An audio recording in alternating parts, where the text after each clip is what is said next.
ये सब हो क्या रहा है? दूर दूर तक गहरा समंदर है। एक बोट थी जिसका कोई अता पता ही नहीं। हमारी एक दोस्त दर्दनाक तरीके से मारी गई और बाकी के दो का कुछ पता नहीं, वो भी जिंदा है कि नहीं। तीनों अपने आप को समझाते हुए वहां से दूसरी तरफ चल पड़े। पेड़ों पर टंगी सभी कुड़ियों को देखकर ऐसा लगता था जैसे कि वो उन्हें ही घूर रही हो। बार बार उस दानव के हंसने की और उस डायन के संस्कृत में बोलने की भयानक आवाज उनको सुनाई देती। दिल में डर, आंखों में खौफ लिए वो तीनों बस इन सब से दूर जाना चाहते थे। बच्चों, इस तरफ आओ। अचानक से एक आवाज आई और वो तीनों चौंक पड़े। ये आवाज तुम दोनों ने भी सुनी ना? चले आओ बच्चों, चले आओ, शायद मैं तुम्हारे कुछ काम आ सकूं। हमें चलकर देखना चाहिए। मदद की उम्मीद लिए तीनों उस आवाज की तरफ चले गए। वो आवाज एक पेड़ के पास से आ रही थी जहां काफी उजाला नजर आ रहा था। क्या यहाँ कोई है? सामने आइए। ये क्या जादू है? कहीं आप भी कोई आत्मा? सही पहचाना, एक आत्मा। लेकिन मुझसे तुम लोगों को कोई खतरा नहीं है। मैं तो तुम्हारी मदद करना चाहता हूँ और वो राज तुमको बताना चाहता हूँ जिसको अपने सीने में कैद लिए मैं इस दुनिया से चला गया था। कैसा राज? आज जिस टापू पर तुम खड़े हो, ये 17वीं शताब्दी में सूरसेन राजा का राज्य हुआ करता था। राजा सूरसेन ने 23 साल की उम्र में चित्रलेखा से शादी करके उसको यहाँ की रानी घोषित किया था। चित्रलेखा दिखने में बहुत ही खूबसूरत थी, लेकिन उसकी एक बहुत ही अजीब आदत थी। 18 वर्ष की आयु में भी उसके हाथ में गुड़िया रहा करती थी। रानी बनने के बाद भी उसकी वो आदत नहीं बदली। वो उस गुड़िया को हर वक्त अपने साथ रखती थी। यहाँ तक कि वो सोती भी थी तो राजा और अपने बीच उस गुड़िया को लिटाकर सोती थी। राजा सूरसेन से ये बात बर्दाश्त नहीं हुई और एक रात उन्होंने सोते समय ही उस गुड़िया को उठाया और रातों रात उसको मेरे पास लेकर आए। ओझा जी, मुझे बताइए कि इस गुड़िया में ऐसा क्या जादू है जो रानी चित्रलेखा हमेशा इसको अपने साथ रखती है? इस गुड़िया में कोई शक्ति नहीं है, ये एक आम गुड़िया है। नहीं, मुझे यही लगता है कि जरूर इसमें कुछ है। आप इस गुड़िया को यहीं रख लीजिए और इसको यहीं जमीन में गाड़ दीजिए। याद रहे, ये बात सिर्फ हमारे ही बीच रहनी चाहिए। उस गुड़िया को मुझे सौंप। वो चले गए। मैंने भी उनकी आज्ञा अनुसार उस गुड़िया को अपने आश्रम की जमीन में गाड़ दिया। राजा ने सोचा कि अब उनको हमेशा के लिए उस गुड़िया से छुटकारा मिल गया है। अब चित्रलेखा ठीक हो जाएगी, लेकिन वैसा कुछ नहीं हुआ। चित्रलेखा ने सुबह उठकर अपनी गुड़िया को गुम पाया तो पूरा महल सर पर उठा लिया। सबसे यही कहती, मम पुतलिम अनायतु, मतलब कि मुझे मेरी गुड़िया ला कर दो। राजा को पूरा भरोसा था कि उस गुड़िया में कोई आत्मा है, इसलिए वो उसकी जगह रोजाना रानी चित्रलेखा को एक नई गुड़िया ला कर देते। लेकिन वो उन गुड़ियों को देखकर गुस्से से भर जाती और उनको इस तरह से नोच फाड़ती जैसे कि किसी इंसान को मार रही हो। किसी का हाथ तोड़ देती, किसी की गर्दन, और हुक्म देती कि इस गुड़िया को एक पेड़ पर टांग दिया जाए। इसी तरह टापू के हर एक पेड़ पर हजारों गुड़ियां जमा हो गई, लेकिन वो असली गुड़िया जमीन के अंदर गड़ी थी। उसी वर्ष एक समुद्री तूफान आया और इस टापू पर इतनी ठंड हुई कि महामारी फैल गई। यहाँ पर रहने वाला कोई नहीं बचा। रानी चित्रलेखा ने मरते मरते राजा को श्राप दिया कि वो कभी नहीं मरेगा और इस टापू पर आदमखोर बनकर घूमता रहेगा। और तब से यही हो रहा है। राजा सूरसेन आज भी आदमखोर बनकर यहाँ घूमता फिरता है और रानी चित्रलेखा की आत्मा आज भी अपनी गुड़िया को ढूंढते हुए यहाँ भटक रही है। अगर हम वो गुड़िया ढूंढकर रानी चित्रलेखा को दे दें तो उसकी आत्मा को मुक्ति मिल सकती है ना? यहाँ से सीधा दक्षिण दिशा में निकल जाओ। करीब 200 कदम आगे जाने के बाद तुमको वहाँ मेरा आश्रम नजर आएगा। वहाँ एक बरगद के पेड़ के पास तुमको एक फावड़ा रखा दिखेगा। उसी पेड़ के नीचे ही वो गुड़िया दफन है। उसकी बात सुनकर तीनों वहाँ से फौरन निकल गए। 200 कदम चलने के बाद आखिरकार उनको टूटा फूटा एक आश्रम नजर आया और उसी के अंदर बरगद का पेड़ भी था। जल्दी चलो।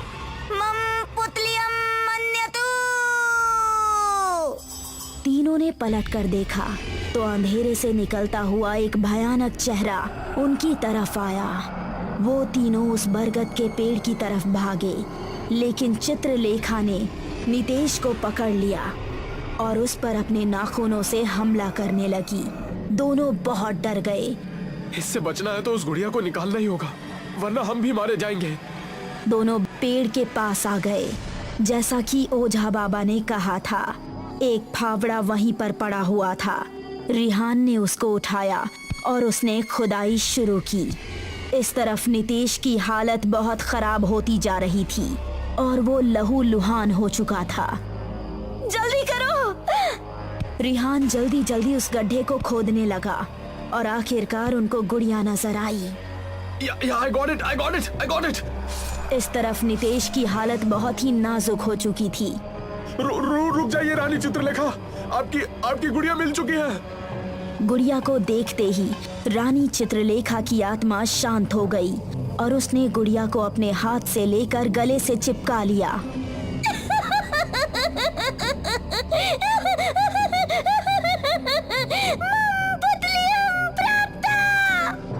चित्रलेखा के पैर हवा में उड़ने लगे और वो धीरे धीरे आसमान की ओर जाने लगी।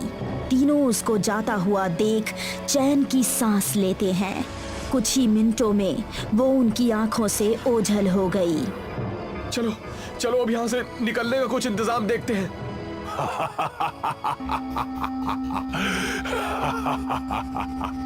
उन्होंने पलट कर देखा तो राजा का भूत उनके पीछे खड़ा था। ओह शिट, भागो! तीनों वहां से भागे और वो दानव भी उनका पीछा करने लगा।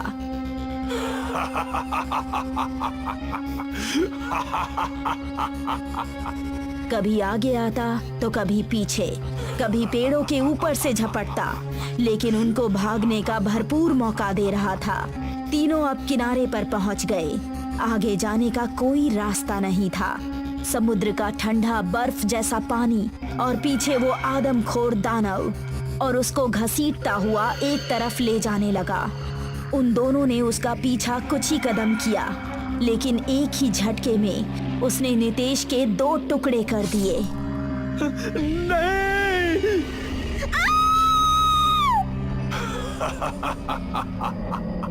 वो उन्हीं के सामने जमीन पर बैठकर नितेश का मांस खाने लगा। रिहान ने इधर उधर नजरें दौड़ाई तो उसको एक टूटा हुआ सूखा पेड़ नजर आया। हमें पानी में उतरना ही पड़ेगा। ऐसा कहकर उसने वो लट्ठा उठाया और उसको पानी में फेंक दिया। पानी की आवाज सुनकर वो आदमखोर उनकी तरफ तेजी से भागा। दोनों बर्फ जैसे ठंडे पानी में कूद गए और उस पेड़ के लट्ठे पर चढ़ गए। जब तक वो आदमखोर दानव किनारे पर पहुंचा, वो काफी दूर निकल गए थे। पानी के बहाव से वो आइलैंड से दूर होने लगे और उस आदमखोर दानव ने किनारे पर ही खड़े रहकर उनको कुछ देर देखा, फिर दोबारा नितेश का मांस खाने में जुट गया। ठंड बहुत ज्यादा थी। दोनों एक दूसरे से लिपट गए और कांपते कांपते कब उनकी आंख लग गई उनको खबर ही नहीं हुई।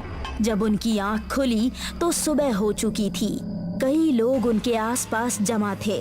उन्होंने उठकर देखा तो वो मून आइलैंड के किनारे पर थे और जो लोग उनके आसपास थे वो उसी आइलैंड पर घूमने आए थे। उन्होंने उन सभी और कैप्टन को अपने साथ हुई घटना बताई। सभी ने वो घटना बहुत ही ध्यान से सुनी।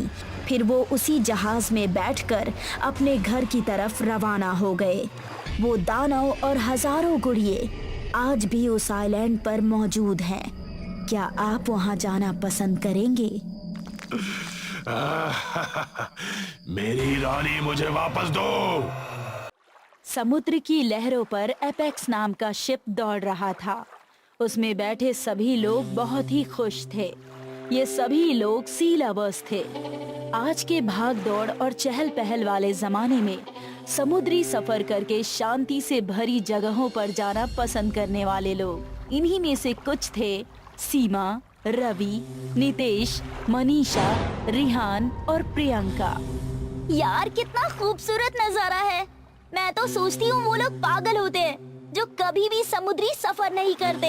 हाँ सही कहा डार्लिंग, ये समुद्र की लहरों पर सफर करना, पानी की कलकल की आवाज सुनना, नए नए आइलैंड पर घूमना, ये सब वाकई में बहुत ही मजेदार है, नहीं?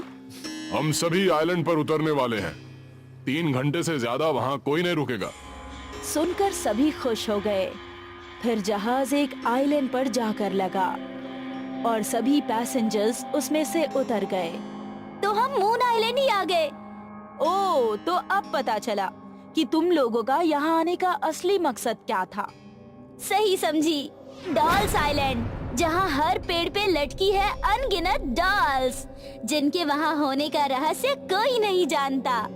यार, लेकिन हमारे पैकेज में तो वहाँ जाने का प्लान ही नहीं है। अरे हम वहाँ जरूर जाएंगे। अभी मैं कोई चक्कर चलाता हूँ, ठीक है? अरे आप लोग पागल हो गए हैं क्या? हम यहाँ आपको घुमाने के लिए लाए हैं, मरवाने के लिए नहीं। अरे जब हम उस आइलैंड के पास हैं, तो जहाज थोड़ी देर के लिए वहाँ ले जा सकते हैं ना? अरे भाई, डॉल्स आइलैंड नहीं, वो मौत का आइलैंड है। आत्माएं वास करती हैं वहाँ, वो भी अनगिनत। वहाँ घूमने जैसा कुछ नहीं है। आप बस ये बोलो कि कितने पैसे लगेंगे और हमें वहाँ पहुँचा सकते हो या नहीं। लाइफ बोट के जरिए आप लोग वहाँ जा सकते हैं, लेकिन उसके लिए मुझे रिस्क लेना पड़ेगा। मुझे सबसे छिपकर ये करना पड़ेगा, इसलिए कम से कम 10,000 रुपए तो दूंगा ही। आपको हम 20,000 रुपए दे रहे हैं, आप बस हमें वहाँ पहुँचा दो। तो ठीक है, मैं इंतजाम करता हूँ, लेकिन जहाज पर सब लोगों को ये पता होगा कि आप लोग कहीं भाग गए हैं। ओके? Okay okay. उस आदमी ने कैप्टन की नजरों से बचाकर उनको वोट दी और वो सभी डॉल्स आइलैंड की तरफ खुशी से चल पड़े।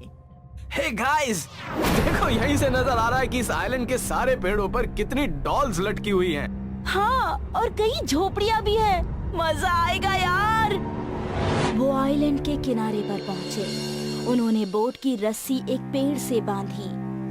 ओह माय गॉड, यार ये डॉल्स तो दिखने में बहुत ही डरावनी है।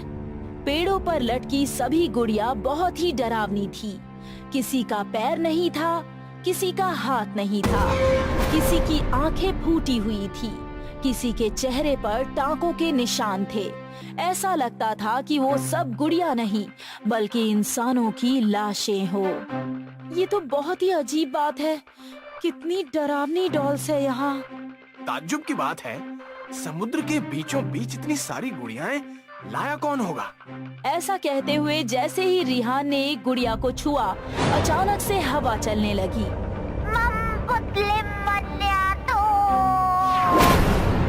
अचानक से ये हवा कैसे चलने लगी थी और बंद भी हो गई?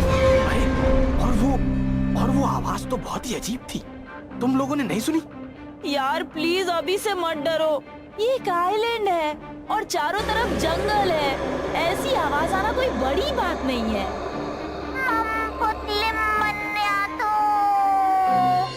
ये कोई जानवर की आवाज हो सकती है। इग्नोर इट यार, चलो आगे चलते हैं। वो लोग अब आगे बढ़ने लगे। उनके ठीक पीछे 2 लाल आंखें उन्हें घूर रही थी, जिसके बारे में उनको जरा भी खबर नहीं थी। जैसे जैसे वो आगे बढ़ रहे थे, उनको पता चलता जा रहा था कि उस आइलैंड पर एक भी पेड़ खाली नहीं था। सभी पर सैकड़ों डॉल्स लटकी हुई थी। अरे यार रिहान, मुझे यहाँ का मौसम बहुत रोमांटिक लग रहा है। तुम लोग बुरा ना मानो तो क्या हम दोनों अकेले थोड़ा टाइम स्पेंड कर ले? हाँ भाई, नई शादी हुई है, क्यों नहीं? अब रवि और सीमा उनसे अलग हुए और घूमने लगे। सच में यार, ये आइलैंड कितना शांत है। मेरी इस पेड़ के साथ एक पिक क्लिक करो ना। How unromantic. चलो ठीक है। सीमा एक पेड़ के पास खड़ी हो गई और रवि ने कैमरा ऑन किया। वो पिक लेने ही वाला था कि उसको नजर आया सीमा के पीछे टंगी हुई गुड़िया अपने आप हिलने लगी और उसकी आंखें खुल गई। ये क्या? अरे ये गुड़िया हिली थी और इसकी आंखें भी खुली थी। मुझे पता है, तुम मुझे डराने की कोशिश कर रहे हो ना। चुपचाप पिक निकालो। रवि ने फिर से कैमरा ऑन किया और पिक क्लिक की। तभी एक गुड़िया रवि के ऊपर आ गिरी और हड़बड़ी में उसका पैर फिसल गया। वो जमीन पर गिर गया था, लेकिन वो गुड़िया सीधी उसके पेट पर बैठी थी। ऐसा लग रहा था कि कोई छोटा बच्चा उसके पेट पर बैठा हो और उसे घूर रहा हो। रवि ने उसे झटक कर एक तरफ फेंक दिया। क्या कर रहे हो रवि? ये एक गुड़िया ही तो है। अरे लेकिन ये मुझ पे कैसे झपटी और कैसे मेरे पेट पर आ बैठी थी? हाँ, इसका डिजाइन ही ऐसा है यार। सीमा ने उस गुड़िया को उठाया और अपनी पीठ पर लटके बैग से उसे अटैच करके लटका दिया। ये गुड़िया मैं अपने साथ रखती हूँ। सबको बताऊंगी कि इस गुड़िया ने मेरे पति पर जानलेवा हमला किया था। सीमा मजाक बनाने लगी तो रवि ने उससे कुछ नहीं कहा, लेकिन तभी उस गुड़िया की आंखें फिर से खुल गई। सीमा जैसे जैसे आगे बढ़ रही थी, उस गुड़िया का वजन भी बढ़ता जा रहा था और सीमा के कंधों में दर्द होने लगा। यार रवि, इतनी झोपड़ियां भी यहाँ हैं, इसके अंदर चलकर आराम करते हैं ना? हाँ ठीक है, चलते हैं, लेकिन पहले मैं जरा। उसने सीमा को टॉयलेट का इशारा किया। ठीक है, जल्दी आना। रवि कुछ दूरी पर साइड में चला गया। उसको नजर आया कि सामने एक पेड़ के पीछे खड़ा कोई उसे घूर रहा है। कौन है वहाँ? वो उस तरफ बढ़ने लगा तो वहाँ लगी झाड़ियाँ हिलने लगी। इस तरफ सीमा की पीठ पर टंगी गुड़िया उसे घूर रही थी। वो ऊपर आई और उसने पीछे से सीमा के गले में अपना हाथ बांध लिया, जैसे कोई बच्चा उसकी पट्टी पर लटका हो। आह, कौन है? ऐसा कहकर सीमा ने एक झटका दिया और वो गुड़िया जमीन पर गिर गई। सीमा उस गुड़िया को देखने लगी तो उसे महसूस हुआ कि कोई उसके सामने खड़ा है। उसने गुड़िया पर से नजरें हटाकर सामने देखा तो उसकी रूह कांप उठी। एक बहुत ही डरावना दानव उसके सामने खड़ा था।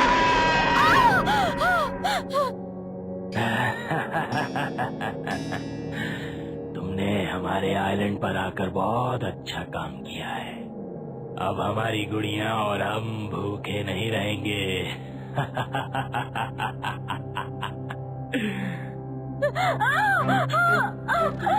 तभी वो गुड़िया फिर से उठी और सीमा के गले से लिपट गई। सीमा जमीन पर गिर पड़ी और छटपटाने लगी। वो चिल्ला नहीं सकती थी क्योंकि उस गुड़िया ने उसका गला दबोचा हुआ था। ताजा मांस। वो दानव भी अब सीमा पर टूट पड़ा।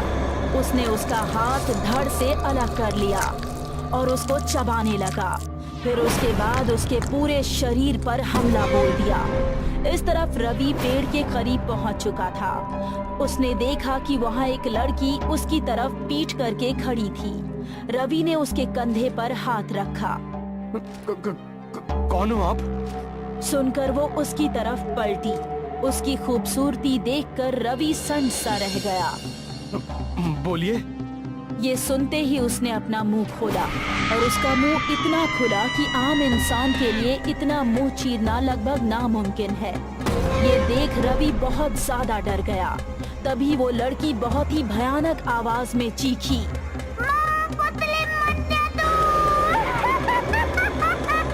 लड़की की आवाज पूरे आइलैंड पर गूंज गई और बाकी के लोगों को भी सुनाई दी। दूसरी तरफ जमीन पर सीमा की लाश पड़ी थी। वो गुड़िया और वो दानव उसके शरीर से मांस नोच नोच कर खा रहे थे। आखिर इस आइलैंड की सच्चाई क्या है? वो दानव आखिर कौन है और उन गुड़ियों का क्या रहस्य है? उस लड़की ने संस्कृत में जो कहा उसका क्या मतलब है? क्या बाकी बचे हुए ये लोग जिंदा यहाँ से वापस जा पाएंगे? इन सभी सवालों के जवाब पाने और खौफ से भरपूर कहानी का मजा लेने के लिए बने रहिए हमारे साथ हॉन्टेड आइलैंड के अगले पार्ट में। रात के तकरीबन 11 बज रहे थे। जेनेलिया अपने कमरे में बैठी स्टडी कर रही थी। तभी उसकी खिड़की का कांच टूट गया। रात के सन्नाटे में कांच टूटने की आवाज भी बहुत भयानक लग रही थी। वो एकदम से चौंकती हुई खड़ी हो गई। फिर उसकी नजर उस पत्थर पर पड़ी जो कांच को तोड़ते हुए अंदर आया था। उसने उस कागज को खोला।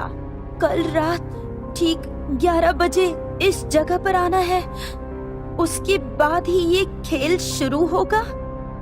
ये पढ़कर उसको अजीब भी लगा, और मन में एक क्यूरियोसिटी भी जगी कि आखिर कौन है जिसने ये लेटर फेंका है।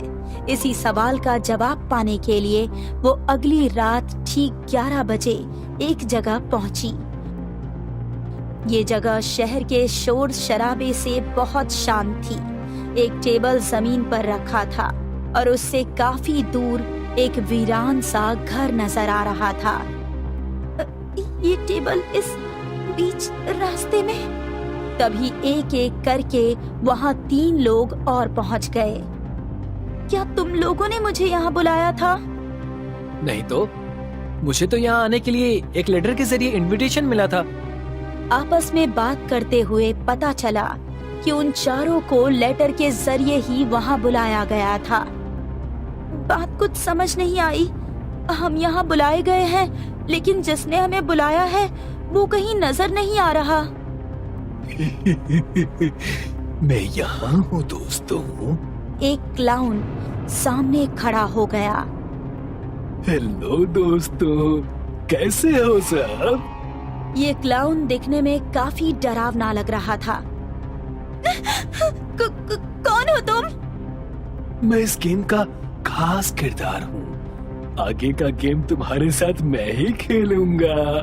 पहले ये बताओ, तुम लोगों के नाम क्या क्या है? मेरा नाम जेनेलिया है। कार्तिक। मैं हूँ सुशांत। और मैं रस्टी। बहुत प्यारे नाम है तुम सभी के। चलो, अब तुमको गेम का एक ट्रेलर दिखा देता हूँ। तुम सभी अपनी आंखें बंद करो और मन में किसी एक खाने की चीज का नाम सोचो।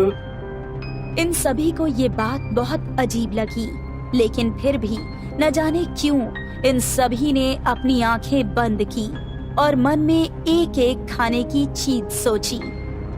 अब तुम लोग आंखें खोल सकते हो। ये सुनकर इन चारों ने आंखें खोली। उस टेबल पर अब सुशांत के सामने एक फल था, कार्तिक के सामने एक बर्गर, जेनेलिया के सामने एक पिज्जा और रस्टी के सामने एक चॉकलेट रखी थी। इन सभी चीजों को देखकर ये लोग हैरान रह गए। तुम लोगों ने यही चीजें सोची थी ना? हा? ऐसा कैसे हो सकता है? तुमको कैसे पता कि मैंने चॉकलेट के बारे में सोचा था? यही तो गेम है।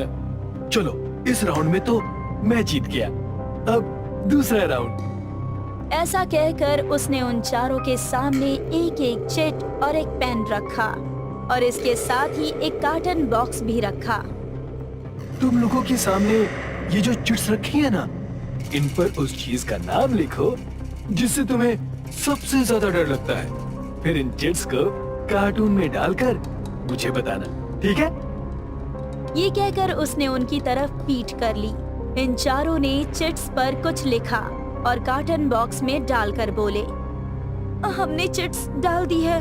अब क्या करना है? ये सुनकर वो पलटा और हंसने लगा।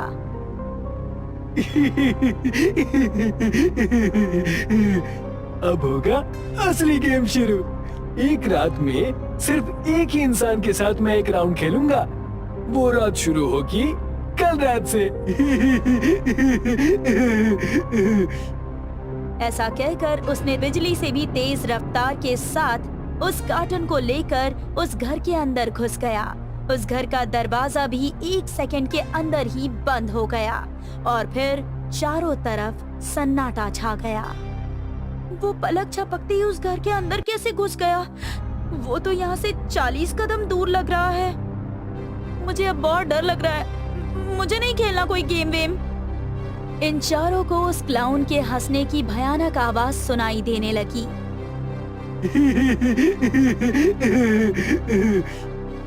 और ये वहाँ से भाग निकले। सुनो दोस्तों, हमें किसी को कुछ बताने की जरूरत नहीं है। अपनी लाइफ वैसे ही जिएंगे जैसे जी रहे थे। हाँ, तुम ठीक कह रहे हो, लेकिन फिर भी एक दूसरे के साथ कांटेक्ट में रहेंगे। अगर किसी को फिर से वो लेटर या क्लाउन दिखाई देगा तो वो बाकी लोगों को बता देगा। ये तय करके इन चारों ने एक दूसरे से मोबाइल नंबर शेयर किया और फिर अपने अपने घर को चल दिए। अगली शाम जब रस्टी कॉलेज खत्म करके घर पहुंची तो उसकी मम्मी किचन में खाना बना रही थी। वो उनको बिना कुछ बोले बाथरूम गई। और अपना फेस वॉश करने लगी। तभी उसको उसी क्लाउन की आवाज सुनाई दी।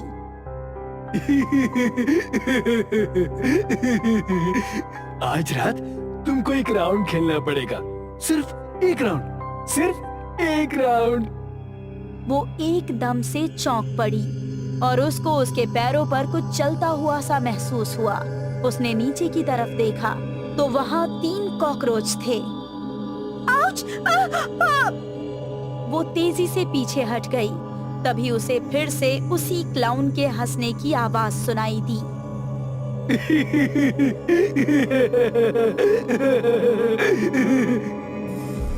उसने पीछे पलट कर देखा तो वो उसके सामने ही था। उसे देखकर रस्टी का दिल दहल उठा। तभी उस क्लाउन ने मुंह खोला और उसके मुंह से ढेर सारे कॉकरोच निकलकर रस्टी के ऊपर आ गए। मैं जीत गया। मैंने तुम्हारी चिट्ठी को देखा नहीं और पता लगा लिया कि तुम कॉकरोच से डरती हो।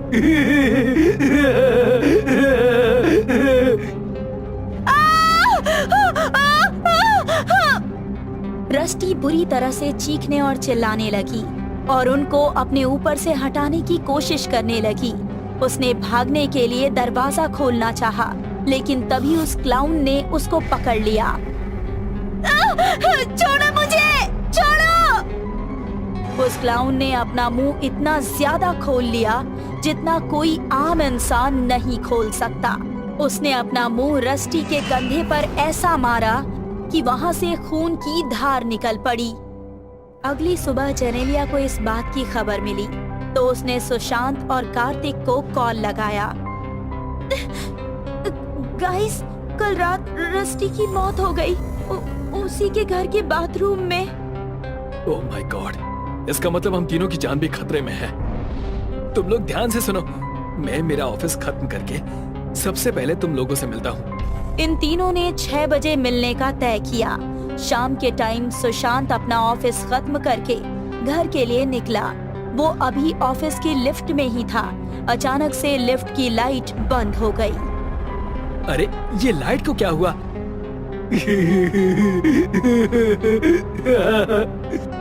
उसको उसी क्लाउन के हंसने की आवाज अपने ठीक पीछे से आई। वो बेहद डर गया। बचाओ, बचाओ, कोई है?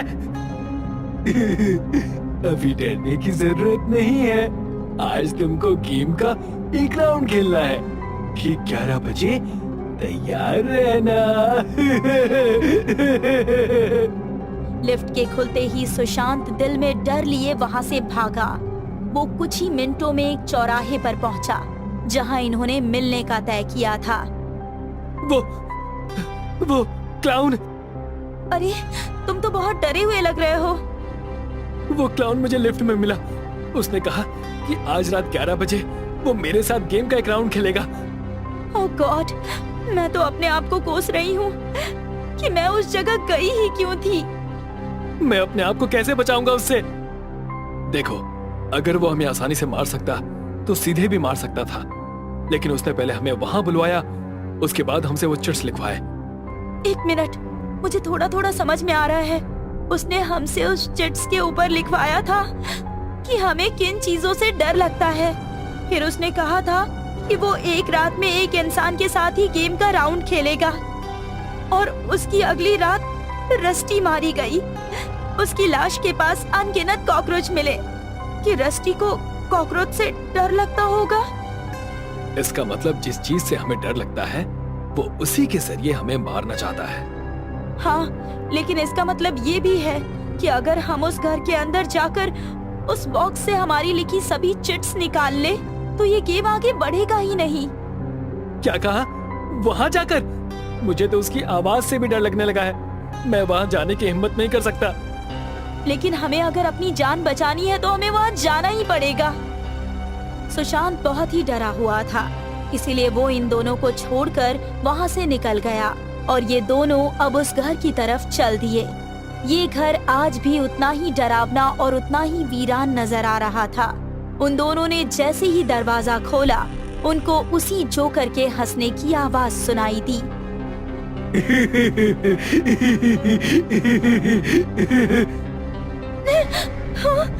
वो यही है। वो हमें आज नहीं मार सकता। ये दोनों अब हिम्मत करके आगे बढ़े। तभी इनको सामने 2 दरवाजे नजर आए। इन दोनों में से किसे खोले? ये भी कोई गेम लग रहा है। कार्तिक ने हिम्मत करके पहला दरवाजा खोला और सामने का मंजर देखकर उसकी आंखें फटी की फटी रह गई। उन्होंने देखा कि एक इंसान अपने पैर के बल रस्सी से लटका हुआ है। इन्होंने दरवाजा एकदम से बंद कर दिया। इन दोनों की सांसें फूल चुकी थी और ये एक दूसरे की आंखों में खौफ को देख पा रहे थे। इसे खोलते हैं। दूसरे दरवाजे को खोलने पर ये दोनों एक नए कमरे में आ गए। वहीं पर इनको एक कोने में वही कार्टन बॉक्स रखा हुआ नजर आया। यही तो वो बॉक्स है। दूसरी तरफ सुशांत अपने कमरे में बैठा हुआ थर-थर कांप रहा था। उसने कमरे की सभी लाइट्स खोल रखी थी। तभी 11 बज गए और अचानक से सारी लाइट्स बंद हो गई।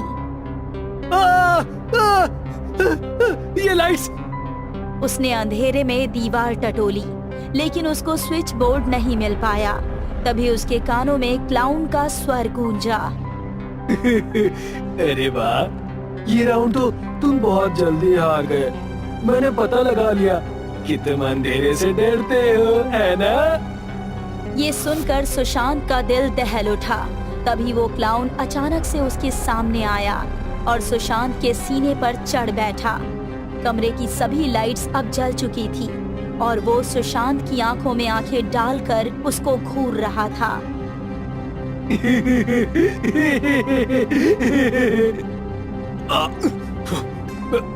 छोड़ो मुझे! उसने अपनी उंगलियां सुशांत की आंखों में दे मारी और सुशांत की दोनों आंखों से खून निकल आया।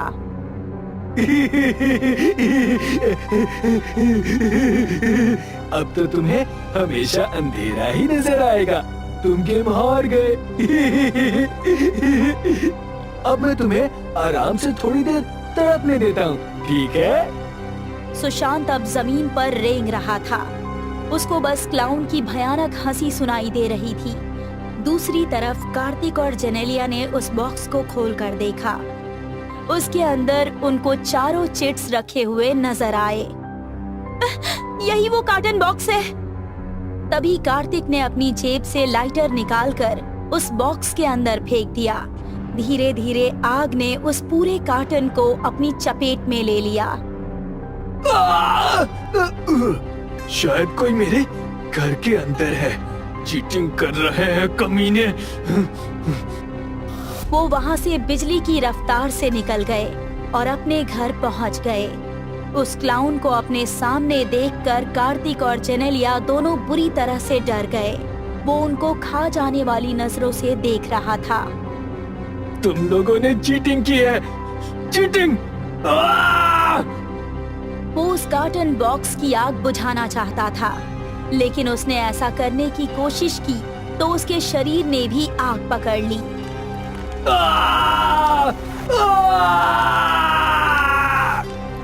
चलो निकलो यहाँ से। ये दोनों तेजी से घर के बाहर निकल आए। इन्होंने पलटकर देखा तो अब पूरा घर आग की चपेट में आ चुका था और इनको अपने कानों में एक आवाज सुनाई दे रही थी। तुम लोगों ने चीटिंग की है। मैं फिर से तुम्हारे साथ एक एक राउंड जरूर खेलूंगा, जरूर खेलूंगा।